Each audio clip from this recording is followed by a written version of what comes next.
கடத்தொழிலாளர் கூட்டுறவு வடமாகாண சமாசத்தின் பிரதிநிதி. இன்றைக்கு முந்த நாள் பாராளுமன்றத்தில் கடத்தொழில் சம்பந்தமாக பாராளுமன்ற உறுப்பினர் ரவிகரனும் சாணக்கியனும் எழுப்பிய கேள்விக்கு கடத்தொழில் அமைச்சர் சில பதில்கள் சொல்லியிருந்தார். ஒரு ஐயா முத்துமாரியான பதில்கள். அது என்னென்று சொன்னால், ஒன்றில் கடற்தொழிலை பற்றி தெரியணும், கடற்தொழில அனுபவம் இருக்கணும், இல்லாட்டி கடற்தொழிலை பற்றி படிச்சு வந்திருக்கணும். இது ஒன்றுக்கும் தெரியாத ஆளை கொண்டு கடற்தொழில் அமைச்சராக போட்டு இன்றைக்கு கடற்தொழில் இன்னும் கேவலமா போய் கொண்டிருக்கு. இன்றைக்கு கேட்ட கேள்விக்கு அவர் சொன்னார், எல்லாத்தையும் கதைக்கிறியா ஒன்றை விட்டுட்டீங்கன்னு சொல்லி. அப்ப சாணக்கியன் கேட்கிறார், என்ன விட்டதுன்னு இந்திய ஆளுவ படை பாத்திரம் விட்டுட்டீங்கன்னு சொல்லி. இந்திய ஆளுவ படம் உனக்கு என்னது? அது ரெண்டு அரசாங்கத்தை பிரச்சனை. முதல் உண்ட வீட்டில இருக்கிற நாத்தத்தை குப்பியில கலைய நீ இந்தியா இருக்கிற பிரச்சனையை தீர்க்க முடியல. இந்தியாவை பற்றி காய்ச்சொன்னு இருக்கிற நீ யாருக்கு பின்னால இயங்குற, உனக்கு யார் வயன் தெரியும் எனக்கு தெரியும். நீ யார்கிட்ட சொல்ல கேட்டுக்கொண்டு கடத்தொழில் அமைச்சர் இயங்குற எனக்கு தெரியும். ஆனா இங்க உள்ள நாங்கள் என்ன கேட்கிறோம், இந்த 96ஆம் ஆண்டு 2ஆம் இலக்க சட்டம் 16 தொழில் தடை, அந்த தொழில் எல்லாத்தையும் தடை செய்து தான் கேட்டுறாங்க. ஆனா இப்ப போன மாசம் நீதிவளத்துறை ஒரு கடிதம் விட்டிருந்தது, போட்டிங் ட்ரோலர் உட்பட 14 தொழில் தடைன்னு சொல்லி. ஆனா நீ என்ன சொல்ற, இன்றைக்கு உள்ளூர் இழுவப்படகை நிறுத்த சொல்லி சாணக்கியன் கேட்டதுக்கு இல்ல அது அவைக்கு ஒரு இடம் ஒன்று ஒதுக்கப்பட்டு அந்த இடத்துல தொழில் செய்யறதுக்கு நாங்கள் ரெண்டு பரிசீலனை செய்து கொண்டிருக்கிறோம் சொல்லி ஐயாமுத்தன் மாதிரி காய்ச்சி கொண்டிருக்கிறேன். நீங்க கடத்தொழில் அமைச்சரும் எங்கள் இந்த வளம் அழியுது, மீன் வளம் அழியுது, எல்லாம் அழியுதுன்னு சொல்லி நாங்கள் கத்தி கொண்டிருக்கிறோம். இந்திய இழுவப்படையை பற்றி கேட்கிறேன். இந்திய இழுவப்படகு அழிவு, ஏன்னா உள்ளூர் இழுவப்பட அழிவு இல்லையோ. இன்றைக்கு இந்த உள்ளூர் இழுவப்படகு செய்கிறவங்க போல கோடிக்கணக்கான காசை லஞ்சம் கொடுத்து தான் செய்து கொண்டிருக்கிறார். எங்களுக்கு ஒரு சந்தேகம் ஏற்படுது, நீயும் அந்த லஞ்சத்தில் ஈடுபட்டிருக்கிறாய். ஏன்னு சொன்னா மாற்றம் கொண்டு வரேன். நீங்கள் என்ன மாற்றத்தை கொண்டு வந்து நீங்கள் இது ஒன்றை ஒரு விரல் விட்டு எண்ணி சொல்லுவாங்க, ஒரு மாற்றம் கொண்டு வந்த மாற்றத்தை. கிளீன் ஸ்ரீலங்கா என்ன கிளீன் ஸ்ரீலங்கா? முதல் கடலை கிளீன் பண்ணு, கடல்ல உள்ள வளத்தை பாதுகாக்கணும். முதல் கடலை வளம் பாதுகாத்தா தான் மீன் வளம் பெருகும். மீன் வளம் பெருகிறா தான் கடற்தொழில் மக்களும் படிவா வாழ்விலே அடுத்தது போல அந்நிய செலவாளியை பெற்று தரலாம். ஒன்றையும் செய்ய வாக்கிலே ஆற்றையும் கதையை கேட்டுக்கொண்டே பாராளுமன்றத்தில் கதைக்கிறேன். இதுக்கு தானே நீ அமைச்சரா வந்த நீ? ஒன்றில் படிச்சு வந்திருக்கணும், இல்லாட்டி அனுபவம் இருக்கணும். ஒன்றும் இல்லை. இது மரம் கொத்துறவனையும் தேயிலை கொழுந்துகள் அமைச்சராக போட்டால் எங்களுடைய கடத்தொழில் இன்னும் கேவலமா தான் போகும். இன்றைக்கு கடத்தொழிலை பற்றி என்ன தெரியும், என்னத்தை பற்றி காய்ச்சி கொண்டிருக்கிறாங்க. உங்களோட சந்திச்சு உங்களுக்குரிய கடிதங்கள் எல்லாம் தந்திருக்கிறோம். நாங்கள் ஆளுநரை சந்திச்சு ஆளுநருக்கும் கடிதங்கள் கொடுத்துருக்கோம். ஒரு மாசத்துக்குள்ள தான் கழிச்சு அமைச்சரோட கழிச்சு முடிவு சொல்ல அவருக்கு கவுண்ட் போய் கிடக்குறேன். அப்ப இன்றைய கடத்தொழில் இன்றைக்கு இப்படியாக நிலைமையில போய்கொண்டிருக்கு. பெருசா சொல்றாரு அவர், அவைக்கு ஒரு இடம் ஒதுக்கப்பட்டு அவைக்கு தொழில் செய்யறதுக்கு நாங்கள் அதை பரிசீலனை செய்யலாம். இது ஏற்கனவே ரணில் இந்திய அரசாங்கத்துல இன்றைக்கு முதல் இருந்த கடத்தொழில் அமைச்சர் டக்ளஸ் சிவானந்தா ஒரு அறிக்கை கொண்டு போய் அது பாராளுமன்றத்தில் சமர்ப்பிக்கப்பட்டு அது அமைச்சர் மட்டத்தில் நிராகரிக்கப்பட்டது. அது தடை செய்யப்பட்ட தொழில், அது தடை தான். இது இங்க இதுக்கு மாற்றம் எதுவும் ஏற்படுத்தலான்னு சொல்லி அது நிராகரிக்கப்பட்டது. திருப்பி நீங்கள் இவர் கிண்டி கொண்டிருக்கிறார். இவர் யாருக்கு பின்னால இயங்குறாரு தெரியும். இவருக்கு யாரோட போய் கதைக்கிறார், கடத்தொழில் என்ன செய்யணும், எப்படி செய்யணும்னு சொல்லி அவனும் என்ற சொல்ல கேட்டுக்கொண்டுதான் நீங்க அமைச்சர் மத்தியில் கதைச்சு கொண்டிருக்கிறார். உண்மையின்படி நாங்கள் கடல் வளத்தை பாதுகாக்கணும். ரோலர் போட்டிங் ரோலர்ல இருந்து 16 தொழில் தடை, அந்த அவ்வளவு தொழிலையும் தடை செய்ய சொல்லி தான் கேட்கிறோம். நாங்கள் எங்களுடைய ஆக்களும் சில தொழில் செய்யணும், எல்லாம் தடை செய்யத்தான் வேணும். கடல் வளத்தை பாதிக்கப்படுதுன்னு சொன்னா எல்லாம் தடை செய்யத்தான் வேணும். அதை விட்டுட்டு அங்க சாணக்கியன் உள்ளூர் தோழரை நிப்பாட சொல்ல நீ இந்திய தோழரை பத்தி கேட்கிறான். உண்ட வீட்டு நாட்டத்தை பிரச்சனை எடு, உந்த வீட்டு நாட்டத்தை குப்பிய கிளிய வந்து பக்கத்து வீட்டுக்கு போகலாம். நாங்கள் எந்த வீட்டு பிரச்சனை தீர்த்தா நாங்கள் பக்கத்து வீட்டுக்காரோட போகலாம். அது 2 நாடும் சேர்ந்து கதைக்கலாம். ஏற்கனவே அந்த 2 நாட்டுக்கு கூடிய பிரச்சனை இருக்கு. ஏற்கனவே 2016ஆம் ஆண்டு எடுக்கப்பட்ட சட்டத்துல 2 நாடும் எடுத்து ஒப்பந்தம் வச்சிருக்கிறேன். காலஞ்சென்ற சுஷ்மா சுவராஜ்யம், இந்தியா அந்த வெளிவார அமைச்சர் சுஷ்மா சுவராஜ்யம், இலங்கை இந்த காலஞ்சென்ற வெளிவார அமைச்சர் மங்கள சமரவீரா சுமந்திரன், மஹிந்தா அடுத்தது கடத்தல் முன்னாள் கடத்தொழில் அமைச்சர் மஹிந்த அபயரவீரா, இவையெல்லாம் டில்லியில தீர்மானம் எடுத்து தீர்மான ஒப்பந்தம் கையெழுத்து வச்சு அந்த இருக்கு. அதை போய் தட்டிப்பார், தூசியை தட்டி எடுத்து கிளப்பிப்பார். அப்ப அதை நடைமுறைப்படுத்து. நீ அரசாங்கத்தில் அமைச்சராக இருந்தோட்டு இந்திய பற்றி பார்லிமெண்ட் கதைக்கிற, நீயோ கதைக்கணும். அதை பற்றி நீ கதைக்க வேண்டிய கதை ஆயுது, நீ தீர்க்க வேண்டிய பிரச்சனை. உடனடி ஜனாதிபதியோட கதைச்சு இந்தியாவோட கதைச்சு இந்திய அலுவலகப்படகுக்கு நீ தான் பிரச்சனையை காணணும். அதை விட்டு பார்லிமெண்ட்ல அவைய கேட்கிற நீ இந்திய அலுவலகப்படகு விட்டுட்டீங்கன்னு சொல்லி நீங்களுக்கு வெக்கமா இல்லையோ கதைக்கிறதுக்கு? ஒரு அமைச்சர் மாதிரியே கதைக்கிறா நீ? எங்கள பிரச்சனை எவ்வளவு கிடக்கு. நாங்கள் எங்கள வளத்தை காப்பாற்றணும். எங்களோட வளம் காப்பாற்றணும், மீன் வளம் வளரும். இன்றைக்கு வடமாநிலத்துல 2 லட்சத்துக்கு மேற்பட்ட கடத்தொழிலாளிகள் செத்து கொண்டிருக்கிறோம். ஒரு குறிக்கப்பட்ட 4-5 தொழிலாளிகளுக்கு வரும் நீங்கள் பார்த்து கொண்டு இருக்கிறீர்கள். ஏன்னு சொன்னா அது ஏற்கனவே லஞ்சத்தால பெரிய இடம். அப்ப இந்த லஞ்சத்துக்கு நீங்க போயிருக்கிறேன் எங்களுக்கு ஒரு சந்தேகம் வருது. ஊழல் ஒழிக்கிறோம் லஞ்சம் ஒழிக்கிறோம்னு கிழிச்சிகள் என்னத்தையும் ஒழிச்சறீங்க. இது என்ன மாற்றத்தை கொண்டு வந்த நீங்க? ஒன்றுக்குமே வாக்கில்லை, ஒன்றுமே செய்ய இல்லை. பிறகு வந்து பார்லிமெண்ட்ல போய் இதை பற்றி கேட்கிறேன். உண்மையா சாணக்கியர் என்ன கேட்டது? முதல் உள்ளூர் நிலப்படை நிறுத்தன்னு சொல்லி அதுக்குரிய நடவடிக்கை உள்ளூர் நிலப்படை நிறுத்தி போட்டு இந்திய அலுவலப்படையை பற்றி கதைப்போம். நாங்களும் மாறோம் நீங்களும் வாங்குவோம் 2 அரசாங்கம் போய் கதைப்போம். கதைச்சு அதுக்குரிய நடவடிக்கை எடுப்போம். முதல் உள்ளூர்ல நாட்டத்தை வச்சு கொண்டு மற்றவரை விட்டு பிரச்சனை கட்சி இருக்கிறேன். இதுக்கு தான் நீ அமைச்சரா வந்த நீ அமைச்சரா வந்து என்னத்தை செய்த நீ? சரி செலவு திட்டத்துல மீனவர்களுக்கு ஒதுக்கப்பட்ட விடயம் சம்பந்தமா அவங்களுடைய நிலைப்பாடு அதுல மீனவருக்கு ஒதுக்கப்பட்ட மாதிரி எனக்கு தெரிய இல்லையா? அதுதான் கேட்கிறேன், மீனவர்களுக்கு ஏன் ஒதுக்கப்படவில்லை? இதுதான் இது ஏனென்று சொன்னால் எங்களை மீனவருக்குரிய பட்ஜெட் யார் கொடுக்கிறது? கடத்தொழில் அமைச்சர் கொடுக்கணும். கடத்தொழில் அமைச்சருக்கு என்ன தெரியும்? கடலை பற்றியே தெரியாது, கடல் என்றா என்னென்று தெரியாது.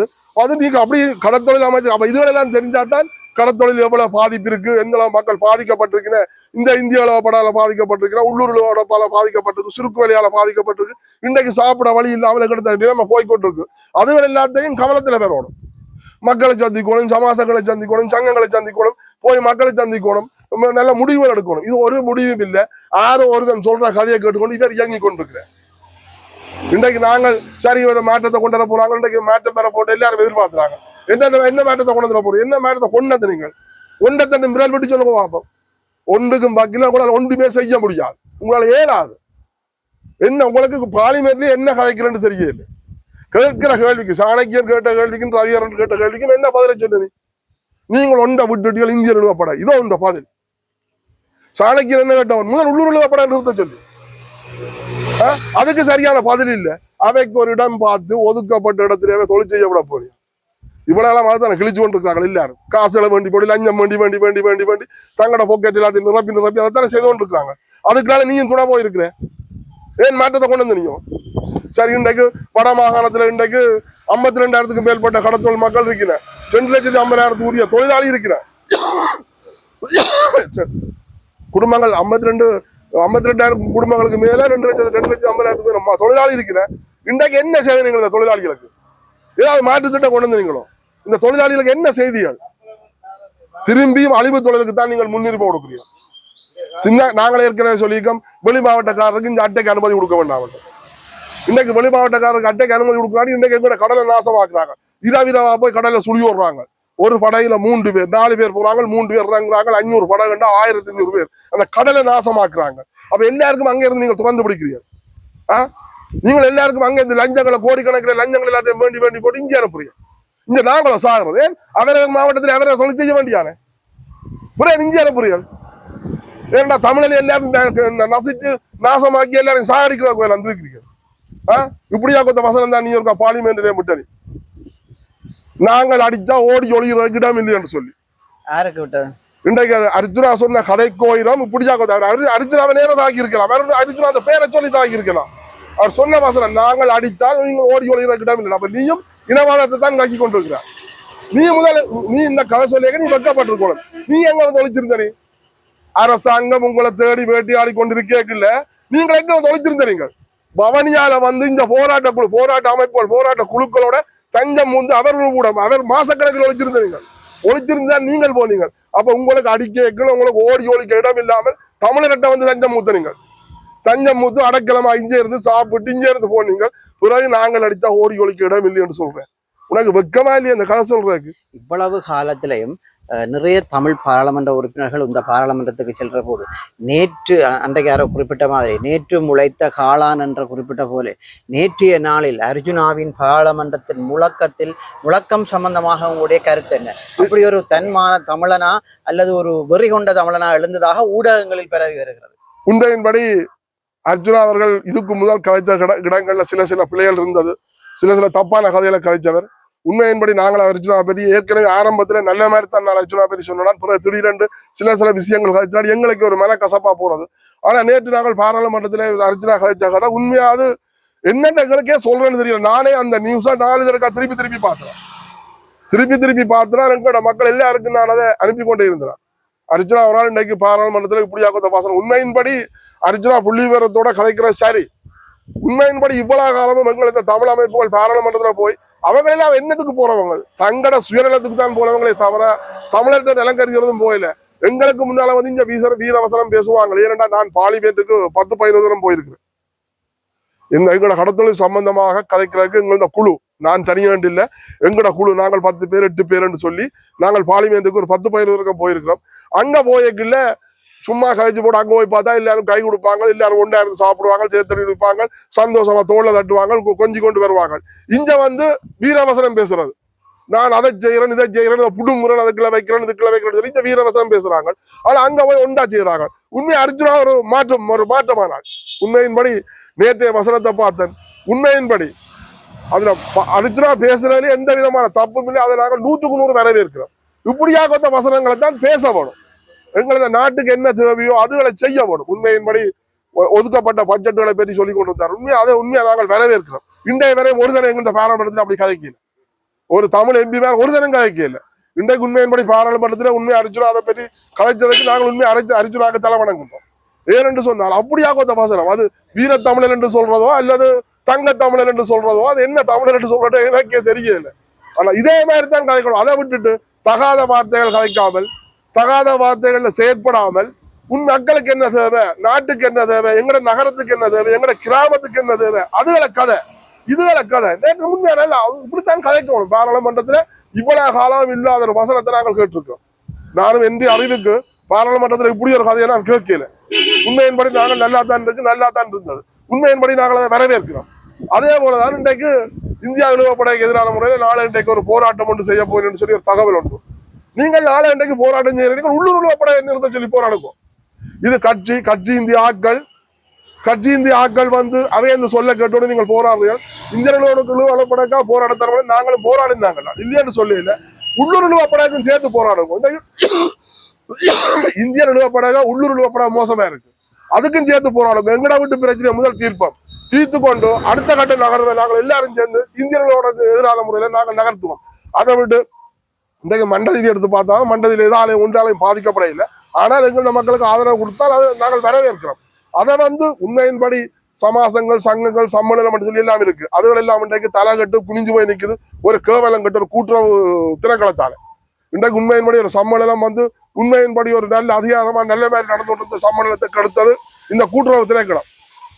யாழ் மாவட்ட உதவி ஏசி இருக்கிறார், உதவி பணிப்பாளர் ஏசி, இவர்களால் கட்சிக்கு விழா போய் இன்றைக்கு எங்க கூட்டுறவு திணைக்களத்தால எங்கட கூட்டுறவு சங்கங்கள் சமாசங்கள் சம்மேளனம் எல்லாம் சிதறடிக்கப்பட்டு இன்றைக்கு நாங்கள் எல்லாம் சிதறி போயிருக்கிறோம்.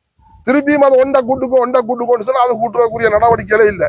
இப்போதான் ஏதோ சமாசத்தை கூட்ட போறோம் என்று சொல்லி ஒவ்வொரு இடத்துலையும் கூட்டங்களை வச்சு வடமாகாண சமாசத்தை கூட்டுறதுக்குரிய நடவடிக்கை எடுத்து கொண்டிருக்கிறேன். ஆனா சம்மேளனத்துக்குரிய நடவடிக்கை எடுக்கல. முதல் எங்களுக்கு தேவை யாழ் மாவட்ட சம்மேளனத்தின் பிரச்சனை தான் நாங்கள் முன்னுக்கு கொண்டு வரோம். அதனால நாங்கள் மக்களுக்கு எவ்வளவு செய்திருக்கிறோம். உண்மையின்படி நாளை இன்றைக்கு போராடுறார்கள். உள்ளூர் ரூபா படக்கும் போராடுவோம். தனியா இந்தியா படகு நாங்கள் முதல் எங்கட விட்டு பிரச்சனையை தீர்ப்போம். 2வது பக்கம் மற்ற வீட்டு பிரச்சனை போவோம். முதல் எங்கட வீட்டு பிரச்சனை எங்கட நாட்டை முதல் கலைவோம். எங்களுக்கு வந்து அமைச்சரும் அப்படி அவர் தேயில குழந்தை ஆய போட்டுக்கும். அது அவருக்கு தான் லேக்கே தான் வர. அவருக்கு பின்னால சில ஆட்கள் சில முதல் இருந்த பாராளுமன்ற உறுப்பினர்மார் அவர்களோட சேர்ந்து கலைச்சு அவர்கள் சொல்றதான் இவர் செய்து கொண்டிருக்கிறாரே தவிர தான் சுயமே அந்த பிரச்சனைக்கு வர இல்லை. உனக்கு கடத்தொழிலை பற்றி தெரியலன்னு சொன்னா நேரா நிறுவனத்துல போய் படிச்சால் கடத்தொழிலை பற்றி அவங்க ஆய்வுகள் சொல்லுவாங்க. என்னத்தாலே அழிவு என்னத்தை நிப்பாட்டணும் இதை செய்யணும் மட்டும் சொல்லி நேரா நிறுவனம் சொல்லும். ஆனா ஒரு நேரத்துல நேரா நிறுவனம் நெக்டா நிறுவனம் சில கட்சி சில அரசியல்வாதிகளுக்கு துணை போலாக்கலாம். இன்றைக்கு எங்களோட கதை கேட்க தாங்கள் என்ன செய்யறது, தங்களுக்கு நெருக்குதல் வருது. அப்ப நாங்கள் என்ன செய்ய முடியும்? ஒருத்தர் வந்து சொல்லி நாங்கள் அவைய மீறலாம், அப்படி நாங்கள் மீறினா தங்களுக்கு இடமாற்றம் தர்றாங்க. அந்த பயத்தினால் அவங்க விலை போனவங்க. அதே மாதிரி இப்ப நீயும் விலை போட்டியோன்ற எங்களுக்கு ஒரு சந்தேகமா கிடக்கு. தயவு செய்து இனிமே தன்னும் 96ஆம் ஆண்டு 2ஆம் இலக்க சட்டத்தை உடனடியாக நடைமுறைப்படுத்து. இல்லை என்று சொன்னால் நாங்கள் எல்லா தொழிலாளிகளும் ஒன்று சேர்ந்து உங்களுக்கு எதிரான ஒரு போராட்டம் நடத்த வேண்டி வரும். நன்றி.